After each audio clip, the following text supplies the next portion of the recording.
Hola, bienvenidos nuevamente a nuestro canal de YouTube de Medicina Crítica y de Emergencias Médicas. Hoy les traemos un nuevo video relacionado con las enfermedades del sistema nervioso central. Específicamente estaremos hablando de los vértigos en las salas de emergencias. En este video abordaremos aspectos importantes como su clasificación, su etiología, los síntomas y los signos clínicos que podemos encontrar, así como sus medios diagnósticos y cómo establecer el diagnóstico diferencial.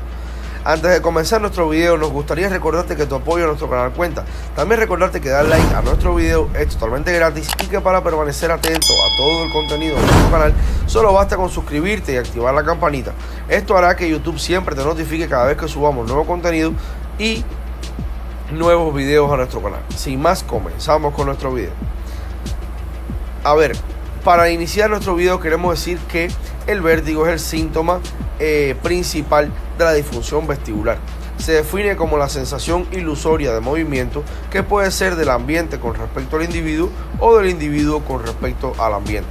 Suele ir acompañado de otras manifestaciones como desequilibrio, cortejo vegetativo como náuseas, vómitos, sudoraciones, etc. Y además se puede acompañar o no de nistagmo. Ante un paciente que acude a urgencias por un cuadro vertiginoso, se debe realizar en primer lugar una anamnesis detallada que incluirá antecedentes personales, en concreto, o sea, algunos que puedan alterar nuestra orientación diagnóstica como traumatismos craneoencefálicos o cervicales, patología en la charnela atlantoidea y de la base del cráneo, patología psiquiátrica, enfermedades crónicas, toma de medicamentos ototóxicos y otopatías crónicas. También se debe abordar sobre la forma de comienzo, si este es agudo o es crónico, duración, frecuencia e intensidad del mismo. Factores que desencadenan el vértigo como movimiento de la cabeza, traumas craneales, etc. O episodios previos similares a los que el paciente acuda a nuestro servicio en ese momento. También debemos hacer hincapié sobre síntomas acompañantes como náuseas, vómitos, clínica auditiva y neurológica, entre otros. Después se realizará una exploración física exhaustiva que incluirá una exploración otológica, en este caso haríamos una otoscopia y acumetría, y neurológicas completas, o sea, que tras registrar en las crisis agudas el posible nistagmo espontáneo, deberemos observar el sistema oculomotor ante diversas maniobras oculovestibulares. Por ejemplo, la maniobra oculocefálica. Situado frente al paciente, desplazamos su cabeza de un lado al otro, realizando movimientos de alta aceleración y corta longitud alternantes, pidiéndole que mantenga la vista fija en un punto. En condiciones normales, esto provoca un estímulo vestibular que lleva al ojo a mantener la mirada en el punto prefijado. En caso de lesión periférica unilateral vestibular, el reflejo es incompleto y el paciente realizará uno o varios movimientos sacádicos de compensación en sentido contrario al del movimiento de la cabeza para mantener la vista fija. Maniobra de agitación cefálica. Se mueve la cabeza del paciente de un lado a otro manteniendo un plano de inclinación hacia adelante unos 30 grados durante unos 30 segundos. La prueba es patológica cuando aparece un nistagmo de más de 10 segundos de duración. Prueba de Romberg. Recordar que existen dos variantes, el Romberg simple y el Romberg sensibilizado. Esta prueba del equilibrio estático no sirve para delimitar la reacción postural del individuo en bipedestación con mínima base de sustentación y ojos cerrados. La normalidad es la no existencia de oscilaciones. La inestabilidad tanto con los ojos abiertos como los ojos cerrados sugiere afectación cerebelosa. La lateralización repetida hacia el mismo lado exclusivamente con los ojos cerrados orienta hacia un origen periférico con una hipofunción vestibular de ese lado o hiperfunción vestibular contralateral, o bien a una afectación propioceptiva localizada en los cordones posteriores de la médula espinal. Prueba de índice de Barani. Se solicita al paciente sentado en una silla sin apoyar la espalda ni los brazos que señale los dedos del explorador sin tocarlos, cerrando los ojos y manteniendo la postura. En caso de cuadros periféricos existiría desviación conjugada de ambos miembros superiores hacia el lado del oído con hipofunción. Desviaciones unilaterales o temblores nos orientarían hacia una patología de origen central. Prueba de marcha de Babinski-Weil. El paciente con los ojos cerrados avanza 3 pasos y retrocede otros tantos, repetidas veces, intentando seguir una línea recta en condiciones normales. El paciente lo logrará hacer. Un déficit vestibular periférico provocará la denominada marcha en estrella o estrella de Babinski. Prueba calórica. Con el paciente en decúbito supino y su cabeza 30 grados por encima de la horizontal, primero se instila agua fría en cada oído y posteriormente agua caliente. En condiciones normales, al cambiar la temperatura del oído, se produce un cambio en la dirección de la endolinfa con un nistagmo diferente según sea el agua. En el caso del agua fría, el nistagmo ocurre hacia el lado contralateral al oído instilado, y si es caliente, el nistagmo se producirá hacia el oído instilado. Es la prueba de referencia para encontrar un déficit vestibular unilateral. Maniobra de Dix-Hallpike. Este test es más sensible si se utilizan las gafas de Frenzel. Se inicia con el paciente sentado y su cabeza girada a 30 grados hacia el lado del explorador, ¿verdad? O al lado a explorar. De esta posición desplazamos al paciente hacia atrás y en decúbito supino, dejando la cabeza hiperextendida y manteniendo la rotación inicial. En este momento se determina la aparición de vértigo y o nistagmo.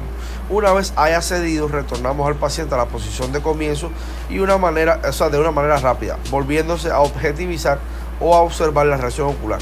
Posteriormente se repite en el otro lado, y en caso de que exista una canalitiasis del conducto semicircular posterior, que es una de las causas más frecuentes de vértigo posicional paroxístico benigno, aparecerá un nistagmo horizonto rotatorio. Pruebas complementarias. El desarrollo del estudio complementario estará condicionado a la evolución del paciente y a los diferentes hallazgos exploratorios. Inicialmente se recomienda un estudio básico que incluya electrocardiograma, una analítica completa a niveles de fármacos sospechosos de ser una de las causas más frecuentes de vértigo, en caso que los hubiese. Perdón. La audiometría, en este caso los potenciales evocados, la posturografía o el electronistagmografía deben tenerse en cuenta en el estudio del vértigo periférico. Si la clínica sugiere etiología central, debería considerarse la realización de un electroencefalograma y pruebas de neuroimagen, en este caso tomografía axial computarizada y resonancia magnética. El vértigo puede ser de causa central o periférica, según sus características diferenciales, y además algunos procesos sistémicos como determinados fármacos también pueden dar lugar a sintomatología vertiginosa. Ahora, veamos cuáles son los aspectos fundamentales a tener en cuenta para realizar un diagnóstico diferencial entre el vértigo periférico y el vértigo central. Veamos las características principales del vértigo periférico.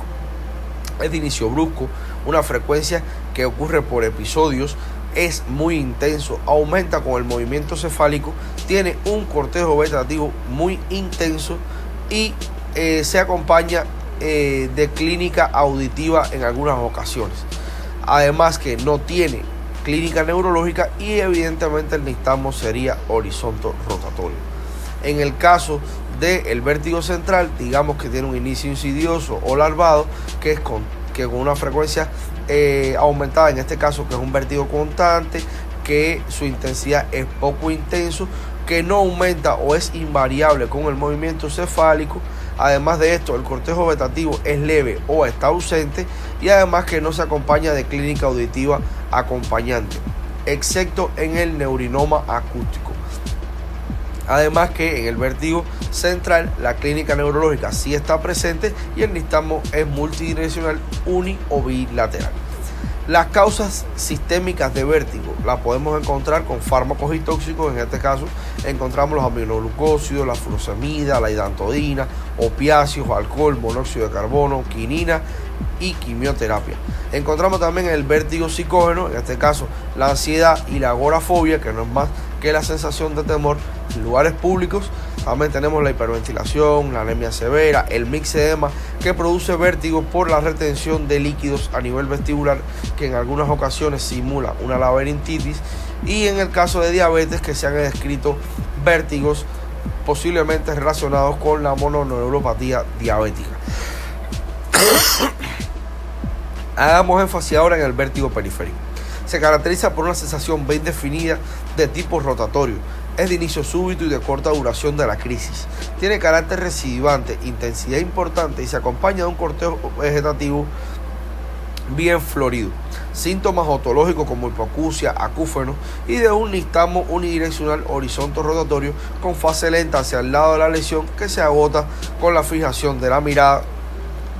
Y además de esto, el paciente no presenta focalidad neurológica a la exploración. Las causas más frecuentes de vértigo periférico son el vértigo posicional paroxístico benigno. Aparece con los cambios de postura y suele deberse a patología benigna del oído interno, en este caso cupulolitiasis, que no es más que el depósito de cálculo sobre la cúpula del canal semicircular posterior, y la canalitiasis. En este caso, en el 90% de los casos se debe a afectación del canal semicircular posterior. Puede ser reproducido. Este caso, el paciente refiere episodios súbitos de vértigo, con sensación de giro de objeto de corta duración y con un intenso cortejo vegetativo acompañante. No hay hipoacusia y los test calóricos son normales y el trastorno es autolimitado. Enfermedad de Meniere. Se caracteriza por la aparición de crisis aproximadamente 24 a 48 horas de duración consistentes en hipoacusia neurosensorial, que al inicio es fluctuante, pero en estudios avanzados de la enfermedad se hace constante. Existe vértigo que es espontáneo, intenso. Además hay acúfenos y sensación de plenitud auricular. Lo más llamativo del cuadro es el vértigo, que en ocasiones provoca caídas al suelo bruscas sin pérdida del conocimiento ni sintomatologías neurológicas acompañantes. Es lo que denominamos catástrofes otolíticas de Tumarkin. Neuronitis vestibular. Es un vértigo retrolaberíntico por afectación del nervio vestibular. Generalmente es de causa viral y puede existir antecedentes de cuadro catarral. Se caracteriza por crisis única de vértigo que dura aproximadamente entre 1 y 2 semanas y que no se acompaña de hipoacusia. Labirintitis. Es la infección del oído interno, generalmente propagada desde el oído medio, en el seno de una otitis o debido a una meningitis.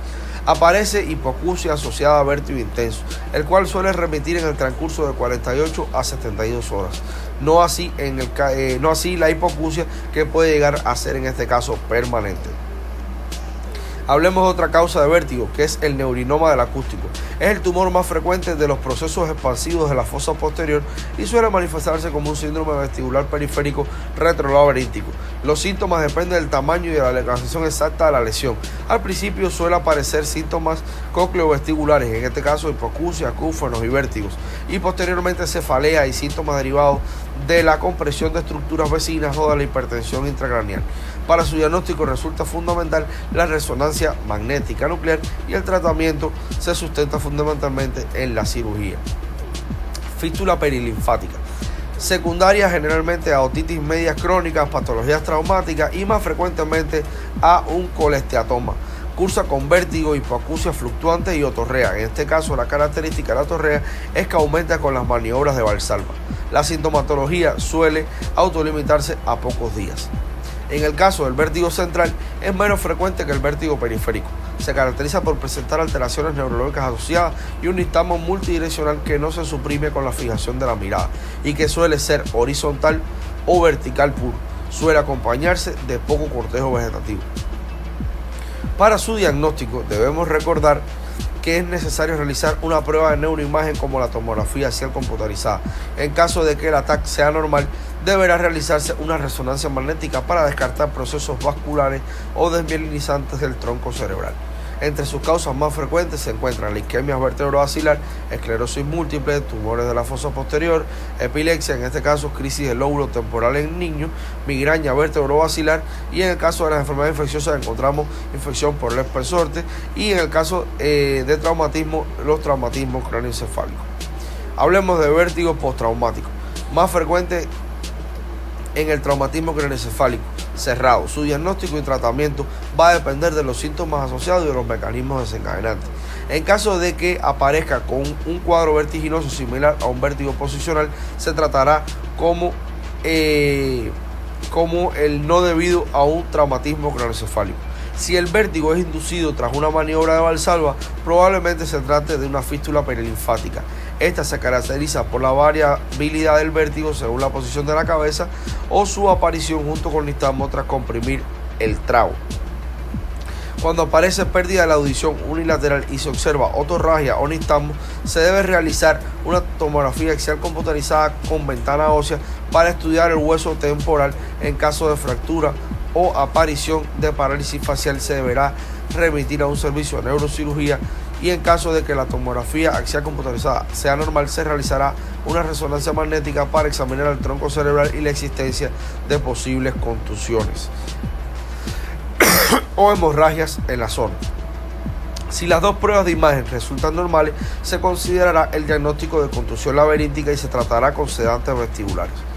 En ocasiones, tras un traumatismo craneoencefálico, aparece un cuadro de desequilibrio, cefalea, tensión holocraneal, falta de concentración, irritabilidad, insomnio y depresión, con una exploración neurológica rigurosamente normal. Se trata de un síndrome postcontusional que se tratará con antidepresivos tricíclicos, asociándolo en ocasiones a ansiolíticos.